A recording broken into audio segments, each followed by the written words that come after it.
አዲስ አበባ ከተማ ውብና ጽዱ እንድትሆን በርካታ ተቋማትና እንዲሁም በርካታ ባለድርሻ አካላት ትልቁ ሚና ይወጣሉ። ከዚህ መካከል እንግዲህ በተለየ የመንገድ ዳር ጥርጊያና የተለያዩ ጎዳናዎችን የሚያጸዱ የመንገድ ዳር ጽዳት ሰራተኞች ተጠቃሽ ናቸው። አሁን እንግዲህ ሰዓታችን ወደ 10 ሰዓት ከ10 ገደማ ነው። እነዚህ አካላት እንግዲህ ከዚህ ሰዓትና ከዚህ ቀደም ባለ ሰዓት ተነስተው ነው ይሄን ስራ የሚያከናውኑት። እኛም ዛሬ ካንዲት በዚህ ስራ ላይ ከተሰማሩ ግለሰብ ጋርና ከጓደኞቻቸው ጋር አጠቃላይ ስራው ምን ይመስላል የሚለው ቅኝት ልናደርግ ነው። አሁን ከቢሮአችን እንንቀሳቀሳለን። እዛ ሄደን አጠቃላይ ምን ይመስላል የስራ ሁኔታ የሚለው ቅኝት እያደረግን ወደ እናንተ እናደርሳለን። የዚህ ፕሮግራማችን እንግዲህ አጋር አካል የሆነው የአዲስ አበባ ከተማ አስተዳደር ጽዳት አስተዳደር ኤጀንሲ ነው። አብራችሁን ሁኑ።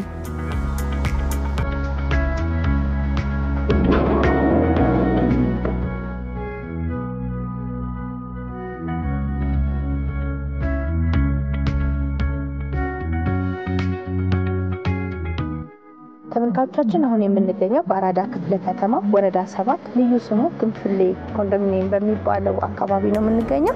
እንግዲህ የባለ ታሪካችን መኖሪያ እዚህ አካባቢ ነው። በአጠቃላይ ከቤቷ ጀምሮ ያሉት የስራ ቅድመ ዝግጅቶቿ ምን ይመስላሉና በተለይ በዚህ ስራ ላይ ደግሞ ያሉ መልካም አጋጣሚዎችና ያሉ ችግሮች ምንድናቸው የሚለውን እንጠይቃለን። አብረናት ቆይታ የምናደርግ ነው የሚሆነው።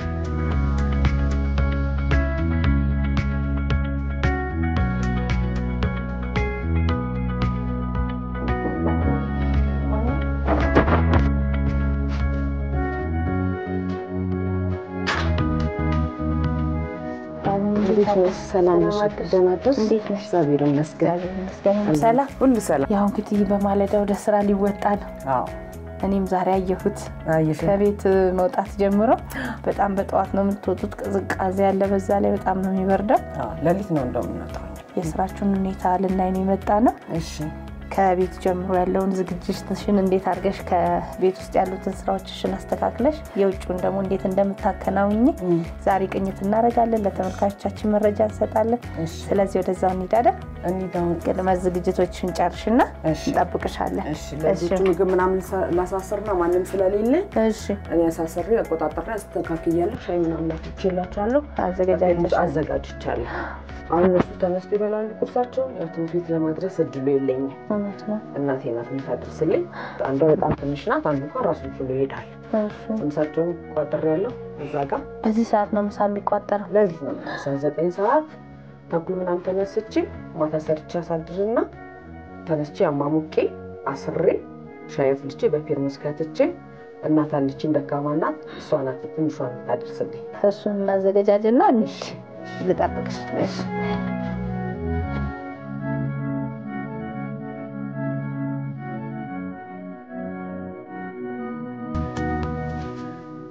አስራን ሰዓት ላይ ኩል ሳይት ይገኛል። ሰው 10 ሰዓት ምናምን ላይ ከየቤቱ በ9 ሰዓት ነው ተሰባስበን ጋር ይዘን ነው ይዘር እንዳለ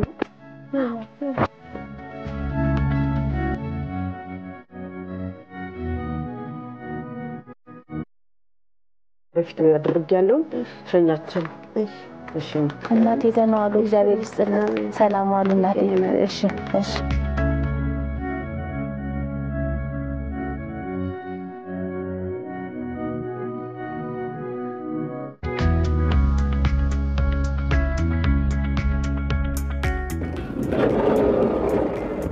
ጋሪ ነው የምናወጣው ፋኒ?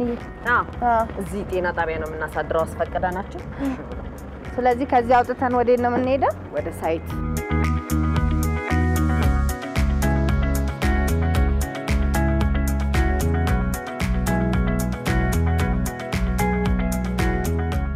አሁን ያለንበት ሳይት ምን ነበር የሚባለው ፋኒ? ይሄ አዋሬ።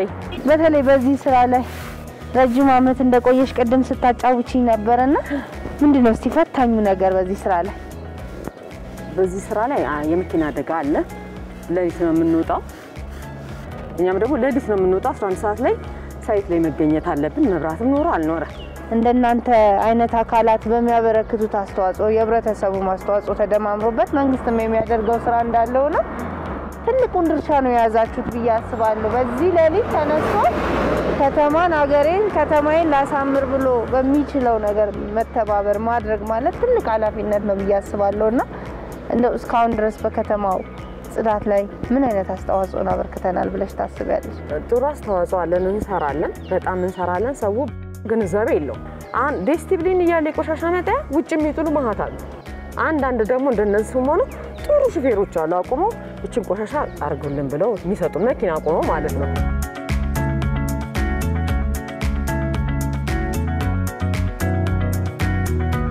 በስራው ላይ እንደቆየ ሰው ደግሞ ምናልባት እንግዲህ አዲስ አበባ የዛሬ 10 አመት ስትጸዳም ሳትጸዳም ታውቂዋለሽ በደንብ ስራውንና ዛሬ ላይና ያኔ የነበረው ትውስታሽ ምን ይመስላል? በንጽጽር ስታስቀምጪው የትናንት የአዲስ አበባ ጽዳትና የዛሬ ጽዳቷን እንዴት ታይዋለሽ አንቺ?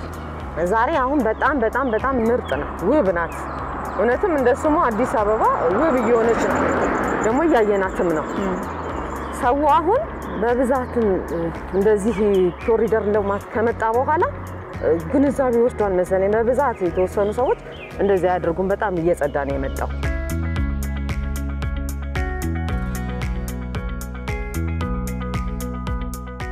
ከዚህ በኋላ ደግሞ ነው የምንሄድ። ወዴት እንሂድ? ወደ ግሪን ቫሊ ሆቴል። እንደዛው ነው ችግር የለም። እሺ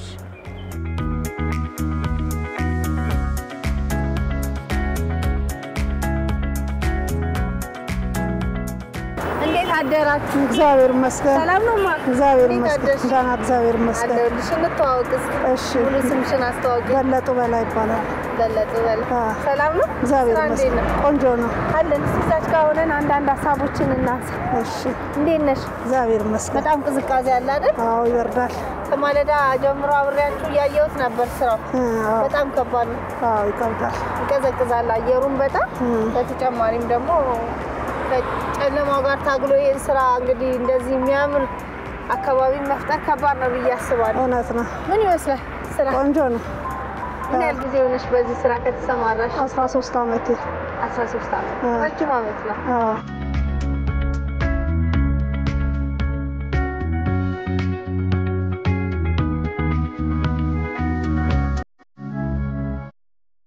ቤተሰብ እናስተዳድርበታለን። እግዚአብሔር ይመስገን። ሰርተን እንደማንም ሰው ገብተን ኑሯችንን እየገፋን ያለ ነው። ልጆቻችንን እያስተማርን ሁሉም ነገር እያደረግንበት ስለሆነ እኔ በስራዬ በጣም ነው የምኮራው። ቆንጆ ነው።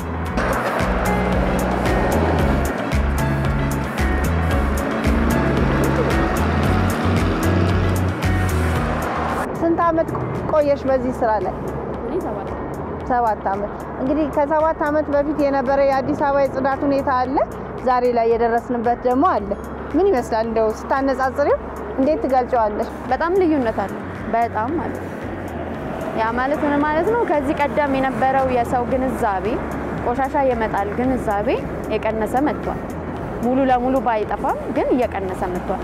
ለምንድን ነው የቀነሰው? በጣም ጽዱ ስለሆነ በጣም በጽዳት ስለተሰራ መንገዱ ያ ሰው ኢንቴንሽናሊ አይምሮ ራሱ እዚህ ጽዱ ቦታ ላይ ለመጣል እንትን ይላል። ገብቶሻል አይደለ? በጣም ይጠነቀቃል። አሁን ላይ በጣም ቆሻሻ የመጣል እንትኑ ቀንሷል። ስራውን በጣም ጥሩ ነው። ሁለተኛ ነገር ደግሞ መንገዱም ስለተሰራው ለስራ ምቹ በጣም ቆንጆ ነው። በጣም ምቹ ነው። መኪና አደጋ እንዳንጋለጥ አንደኛ አስፋልቱ ሰፋ ብሎ ነው እየሰራን ያለነው ማለት ነው። በጣም በጥሩ ነው።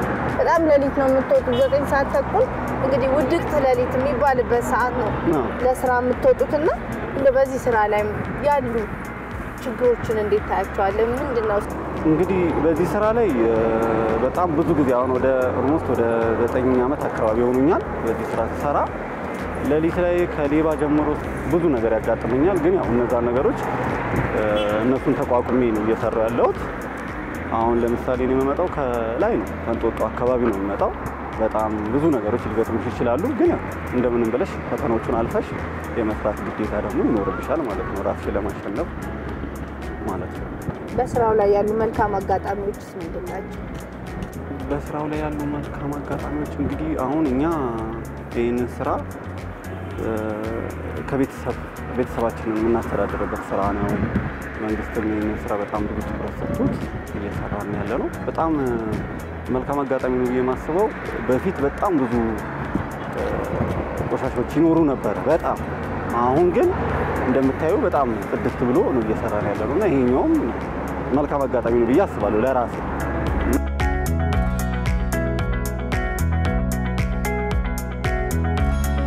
መንግስት ደግሞ በክፍያውም ትንሽ ደጉሞናል። ጥሩ ነው ያስፈልጋል መልካም አጋጣሚ ነው።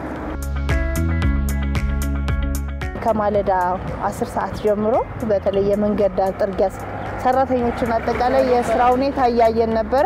በከተማው የጽዳት ሁኔታ ላይ ምን አይነት ሚናን እየተጫወቱ ነው? ያው እንግዲህ እዚህ ከተማ ላይ በዘርፉ ወደ 12000 የሚጠጉ የመንገድ ጽዳት ሰራተኞች አሉ። በመንገድ ደረጃ ወደ 2900 አካባቢ ኪሎ ሜትር የሚጠጋ መንገድ ነው ያለው። ይሄ መንገድ በ3 ደረጃዎች የተከፈለ ነው። አንደኛ ደረጃ የሚባል አለ፣ ሁለተኛ ደረጃ የሚባል አለ፣ ሶስተኛ ደረጃ የሚባሉ መንገዶች አሉ። እነዚህ መንገዶች በዚህ ደረጃ ሲቀመጡ በደረጃ ከሚያመነጩት ቆሻሻ አንጻር ነው። ስለዚህ አንደኛ ደረጃ መንገድ የሚባሉት በቀን 3 ጊዜ የሚጸዱ ናቸው። ዛሬ ካያችሁት ከ10 ሰዓት ተኩል ጀምሮ ሌሊት የሚጸዱ አሉ። እነዚህ ሰዎች ወደ 4 ሰዓት ተኩል 5 ሰዓት ይወጣሉ፣ ሌላ ሽፍት ይገባል። ከዛ ከሰዓት ደግሞ በተመሳሳይ መንገድ የሚገባባቸው እንደዚህ አይነት አንደኛ ደረጃ የሚባሉ መንገዶች በቀን 3 ጊዜ የሚጸዱ ናቸው።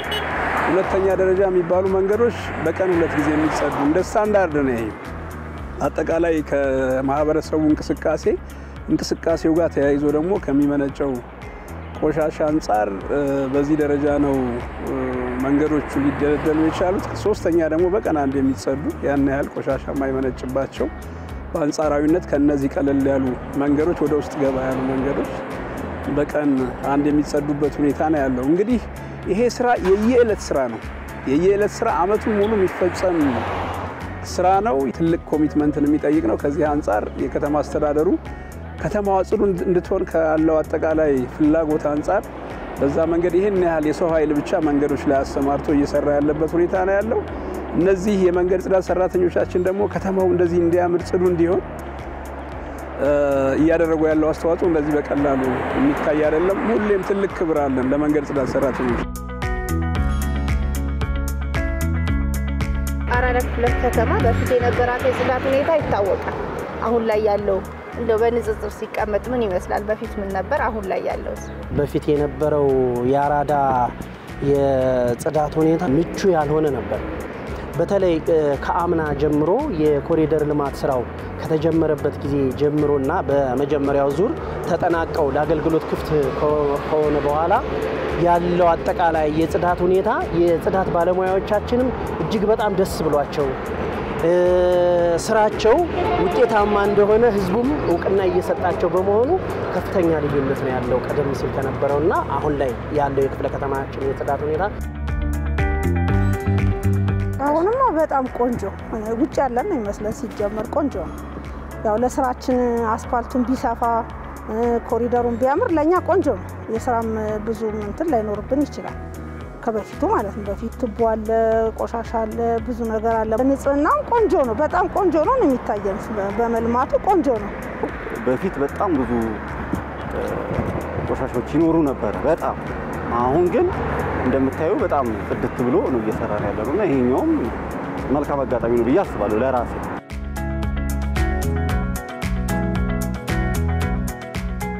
ከተማዋ እየሰፋች እና ዘመኑን የሚመጥን አይነት ከተማ እየሆነች መጣለች እና በዛው ልክ ደግሞ የጽዳት ስራው ላይ ትልቅ አበርክቶ አለው ብለን እናስባለን። በተለይ እዚህም እዛም የተጀመሩ የኮሪደር ስራዎች ጽዳቱ ላይ ምን አይነት አበርክቶ አመጡ? ያው እንግዲህ ሌላም ጊዜ ስናነሳ እንደቆየ ነው የዚህ ከተማ ላይ በመጀመሪያው ምዕራፍ አሁን ደግሞ በሁለተኛው ምዕራፍ ተገንብተው በተለይ በተጠናቀቁ መሰረተ ልማቶች መንገዶች ሁለት ገጸ በረከትን ይዞ ነው ለኛ እንደ ጽዳት የመጣው። አንደኛው ለጽዳት ስራችን በጣም በሚመች ሁኔታ ለመንገድ ጽዳት ሰራተኞቻችን ስራቸው እንዲቀል ትልቅ አስተዋጽኦ አድርጓል። ሁለተኛ ይሄ የኮሪደር ልማት ስራውን ተከትሎ እንግዲህ ይሄን ያህል ሀብት ወጥቶ ይሄን ያህል መሰረተ ልማት ተገንብቶ አብሮ ከዚህ ጋር ሊሄድ የሚችል ደግሞ ህግ ወጥቷል፣ ደንብ ወጥቷል። በፊት ከነበረው ደንብ ተሻሽሎ ደንብ ቁጥር 152/2015 በደንብ ቁጥር 167/2016 ሲተካ እንደዚህ አይነት መሰረተ ልማቶች እንድንጠብቅ ጭምር ያው በግንዛቤ በምን ብቻ ለውጥ ስለማይመጣ ህግም ጭምር ስለሚያስፈልግ ጠንከር ያለ ህግ ጭምር ስለሚያስፈልግ ከዛ አንፃር ያንም ደንብ ይዞልን ነው የመጣው። ይሄ ኮሪደር ልማት ሲመጣ ስራው ለዚህ ለኮሪደር ልማት ብቻ አይደለም ደንቡ የወጣው አጠቃላይ ለከተማው ላይ የወጣ ደንብ ቢሆንም እንኳን ግን መንገዱ ሲመጣ አብሮ የወጣውም ደንብ አትሊስት ማህበረሰቡ ይሄን በደንብ ተገንዝቦ ከተማዋ ጽዱ እንድትሆን ከማድረግ አንፃር የራሱ የሆነ አስተዋጽኦ ነበረው ብሎ መውሰድ ይቻላል። ሁለት ጠቀሜታ አለው። ለስራችን በጣም ቀላል ሆኗል። ሁሉም ነገር ቀላል ሆኗል። ሰው እንደዚህ አይነት ቦታዎች ላይ ቆሻሻ በቀላሉ አይጥልም። አረንጓዴ ቦታዎች ላይ እንደዚህ የተሰሩ መንገዶች ላይ ቆሻሻ ይመጣል ብሎ የለም። ያም ደግሞ ሁሉም ጭምር በተመሳሳይ መንገድ ለዚህ ትልቅ እገዛ ስለሚያደርግ የመንገድ ጥርጊያ ሰራተኞቻችን ላይ በተለይ የመንገድ ጽዳቱ ላይ ትልቅ የሆነ አስተዋጽኦ ትልቅ የሆነ ድልን የፈጠረበት ሁኔታ እንዳለው እሱ ማየት ይቻላል። የለሙና የጸዱ አካባቢዎችን በቀጣይነት ንጹህና ጽዱ አድርጎ ለመቀጠል ከማን ምን ይጠበቃል? የክፍለ ከተማችን ብሎም የከተማችንን ጽዳት አሁን እንደምናየው ጽዱ ለእንቅስቃሴ ምቹ አድርጎ ለማስቀጠል የአንድ ተቋም ወይም ደግሞ የኤጀንሲያችን ብቻ ኃላፊነትና ተልዕኮ አይሆንም። አጠቃላይ የሁሉም ነዋሪያችን የሁሉም ተቋማት ኃላፊነት ነው። በርካታ የሆኑ ባለድርሻ አካላት አሉ። ያው ይሄ ስራ ቀጣይነቱ ካልተረጋገጠ በአንድ ጀንበር ወይም በተወሰነው ዓመታት ብቻ ስራው ተሰርቶ የሚያልቅ ጉዳይ አይደለም። ቀጣይነቱን እያረጋገጥን መቀጠል ይጠበቅብናል ማለት ነው። ስለዚህ የኛ የጽዳት ባለሙያዎችንም ከ10 ሰዓት ከሌሊቱ ጀምሮ እስከ ማታ 3 ሰዓት ድረስ የኛ የመንገድ ጥርጊያ ባለሙያዎችን ስራ ላይ ናቸው። በተለይ የኮሪደር ልማቱ የለሙበትን አካባቢ ወደ ማታ አካባቢ ደግሞ በተለይ 11 ሰዓት ተኩል እንቅስቃሴ ይበዛል። ስለዚህ ከ11 ሰዓት ተኩል የሚወጡት ባለሙያዎቻችን ወደ ቤታቸው ሲሄዱ ተተክተው የጽዳት ስራውን የሚቀጥሉ አሉ። ምክንያቱም የእንቅስቃሴ ሰዓት ስለሚኖር በርካታ ቆሻሻዎች ሊወጡ ስለሚችሉ ሊመነጩ ስለሚችሉ እነሱን ጽዱና ውብ አድርጎ ለማስቀጠል እንዲቻል ባለሙያዎቻችን የጀመሩትን እስከ ማታ ድረስ አምሽተው ደክመው ውጤት እያመጡ ስለሆነ እሱን አጠናክረው እንዲቀጥሉ አድራ ማለት ፈልጋለሁ።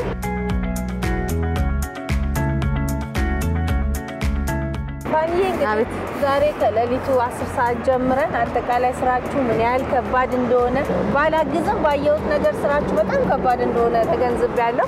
በርካታ ደግሞ መንገድ ላይ የሚዘዋወር ማህበረሰብ የእናንተን ድካም የእናንተን ስራ ያያል ይገነዘባል ብዬ አስባለሁና እንደው አጠቃላይ በስራችሁ ላይ ስራችሁን የተወሰነ ያቀልልናል ብለሽ የምታስቢ ህብረተሰቡ ቢያግዝ የምትዩ ሀሳብ ካለ እድሉን ልስጥሽ። አዎ በጣም ስራችንን ያቀላል ብዬ የምለው ህብረተሰቡ አሁን አብዛኞቹ ይሄን ዲስቲፕሊን አለ እንደምታዩ እሱ ላይ ብዙ ውስን ሰው ነው እንደዚህ ጥፋት የሚያጠፋው መንገድ ላይ ቆሻሻ የሚጥለው አሁን እንደዚህ ሳር ላይ ምናምኖች እንጂ አብዛኛው ሰው ደህና ሰው ነው። መጥቶ ጋሪያችን ላይ ቆሻሻ የባስ ትኬት ራሱ አይቀርም ማዳበሪያችን ውስጥ ከተውልን ነው የሚሉት። አሁን እንደዚህ ቆሻሻ ቋጥሮ ባይጥሉ መንገድ ላይ ቱቦ ውስጥ ቆሻሻ ባይጨምሩ ቱቦ ውስጥ አምጥተው ይጨምራሉ። እሱም ቢከለከል እሱም ቢተው ዲስቲፕሊን አሁን በሳምንት 2 ከየመኖሪያ ቤቱ ማህበራት ቆሻሻ ያነሳል። በሳምንት 2 ማለት ነው።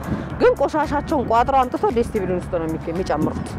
ብዙ ጊዜ የምናነሳው የግለሰብ የበቆሎ ልጣት ምናምን እንደዚህ ዲስቲፕሊን ሙልት ብሎ ነው የምናገኘው። ይሄንን ቢተው አሁን ለእግረኛ ነው የተቀመጠው ሶፍት ምናምን ለመጣል ነው። ግን የቤት ቆሻሻ ነው የመኖሪያ ቆሻሻ ነው በብዛት ዲስቲፕሊን ውስጥ የምናነሳው እና ይሄንን ግንዛቤ ቢወስድ ህዝቡ ቢያዝንልን እኛም የነሱ አካል ነን። አዎ አንቺ እየጠረክሽ እኮ ከኋላሽ እየጣሉ እየመጡ ነው ይሰድቡሻል። ስራሽ አይደለም ወይ ምን ትሰራለሽ? ስራሽኛ ካልጣልን ቆሻሻ የታገኛልሽ ይተርገልሽ የሚሉም አሉ እና ይሄንን ንግግራቸውን ቢተው ብዬ ነው የምለው። ሌላ በተረፈ ከተማዋ በጣም ውብ ናት። በተለይ ኮሪደር ስራ ልማት ከገባ ጀምሮ በጣም ነው እንደምታየው ፏ ያለ ነው። እኛም ደግሞ ስራችንን ፏ እያደረግን እየሰራን አንድ ነገር በቃ ቆሻሻ ጽዩፍ ነው። ቆሻሻ መጣል በጣም የወረደ አስተሳሰብ ነው። ስለዚህ ቆሻሻን በቦታው ማስቀመጥ በዚህ ቢተባበሩ አንደኛ፣ ሁለተኛ ነገር ደግሞ ስራ ክብር ነው አይደል? እኛ ስንሰራ ሰውን ማክበረን ነው። መጀመሪያ ቅድማ ላይ አንቺ ሰተን ነው የምንጠርቀው። አንቺ ላይ እንደዚህ ዘንጠሽ ላቦንብሽ አልፈልግም። ሰው ክብር እንደሰጠው ሁሉ ክብር የሚሰጥበት ነገር ቢኖር ህብረተሰቡ ወደ ውጪ ወይ አስፋልት ላይ የሚጣሉ ነገሮችን እንዲቆጠብ እኛም ይሄንን ነገር ለፍተን ስለሆነ የምንሰራው ያንን ነገር እንዳያደርግ ህብረተሰቡን ማለት በአክብሮት ይጠይቃሉ ማለት ነው። ሰው ራሱን የሚለውጥበት ነገር እየጠረግን እያየን ጥረጉ የሚለን ሰው አለ፣ የሚያዝንልንም ሰው አለ፣ የማይጥል እናንተ ጋሪ ላይ እናርገው የሚለንም ሰው አለ። አንዳንዱ ህብረተሰብ ደግሞ ጥረጉ የሚከፈላችሁ ነው የሚለን አለ። ያን ግንዛቤ የተሰጣቸው ህብረተሰቡ እንደው ወደ ራሱ ተመልሶ ጥሩ ነገር አስቦ ቢያደርግ ለኛ ስራ ቅለት ይመጣል ብዬ አስባለሁ። ፋንዬ ጊዜሽን ሰጥተሽን አጠቃላይ ደግሞ በስራሽ ሁኔታ ላይ ከቤትሽ ተነስተሽ እዚህ ድረስ ያለው የስራ ሁኔታ ምን እንደሆነ ለተመልካቾቻችን ለማህበረሰቡ አጠቃላይ ለሰጠሽን መረጃ በአዲስ ሚዲያ ኔትወርክ ተመልካቾች ስም እጅግ አድርጌ ነው የማመሰግንሽ። መልካም ስራ ጊዜ። እኔም አመሰግናለሁ። ሰላም ሁኚልኝና ሰላም አሜን።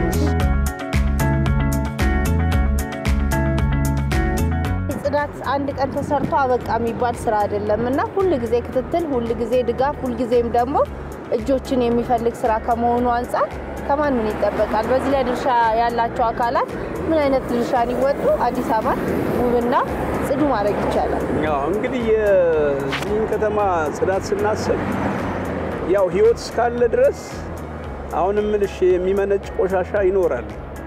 ይሄን ግን በአግባቡ በተደራጀ በተቀናጀ መንገድ ማስተዳደር የሚያስችል የደረቅ ቆሻሻ አስተዳደር ስርዓት ግን አለ። መንገዶቻችንን እንበል በየማህበረሰብ ክፍሉ የሚመነጨውን ቆሻሻ እንበል ከተቋማት፣ ከድርጅቶች፣ ከገበያ ማዕከላት፣ ከፋብሪካዎች ወዘተ የሚመነጨውን ማንኛውም ቆሻሻ የምናስተዳድርበት በአግባቡ ከመነጨበት ቦታ እስከ ማስወገጃ ቦታ ድረስ በአግባቡ የምናስተዳድርበት የራሱ ስርዓት አለ። ስለዚህ ህብረተሰቡ ይሄን ነው ማሰብ መቻል ያለበት። ተገቢ ባልሆነ መንገድ ቆሻሻ ለመጣል የሚያስችል ምንም አሁን አስገዳጅ የሆነ ምክንያት የለም። ስለዚህ ማህበረሰቡ ይሄን አውቆ ያመነጨውን ቆሻሻ በአግባቡ ማስወገድ የሚያስችል ስርዓት እንዳለ ተገንዝቦ የሚያመነጨውን ቆሻሻ በአግባቡ ከቤት ለቤት የሚመነጨውን ቆሻሻ በአግባቡ ለሚመለከታቸው ሽርክና ማህበራት ማስረከብ አለበት። ከዛ ውጭ መንገዶች አካባቢ ስንንቀሳቀስ የምናመነጫቸው ቆሻሻዎች ይኖራሉ። ሰው ሲንቀሳቀስ ሶፍት፣ ፌስታል ወዘተ ሃይላንድ ተጠቅመን የምንጥላቸው የቆሻሻዎችን የምናስወግድበት በየመንገዱ በየ100 ሜትሩ ያስቀመጥናቸው በተለይ ኮሪደር አካባቢ ደስትቢኖች አሉ።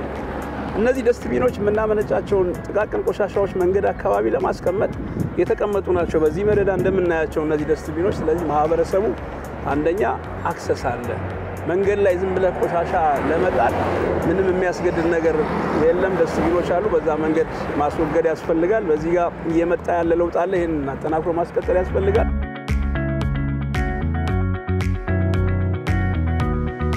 ጽዱ አዲስ በዛሬው ቅኝቱ ከሌሊቱ 10 ሰዓት ጀምሮ እንግዲህ የመንገድ ጥርጊያ ባለሙያዎች ጋር በመገኘት አጠቃላይ የሚሰሯቸው ስራቸው ደግሞ ምን ያህል አደጋ ተጋላጭ ነው፣ ምን ያህል ከባድ ስራ ነው እየሰሩ ያሉት፣ የነሱ አበርክቶ በከተማችን ጽዳት ላይ ምን ይመስላል የሚለውን ሀሳብ በማንሳት ከተለያዩ አካላት ጋር ቅኝቶችን ስናደርግ ቆይታ አደረግን። እንግዲህ እንደዚህ አይነት ስራ ላይ የተሰማሩ አካላት በተለይ እየተደረገላቸው ያሉ ድጋፎችና በስራው ላይ የሚደረጉ አስተዋጽኦች ተጠናክሮ ቢቀጥሉ መልካም ነው። ተቋሙ በተለይ በዚህ ላይ የጀመራቸውን ስራዎች አጠናክሮ ቢቀጥል፣ ማህበረሰቡም ደግሞ በተለይ ጽዱና ውብ የሆነች አዲስ አበባን ለመፍጠር ሁላችንም የድርሻችንን እንወጣ መልእክታችን ነው። ሰላም።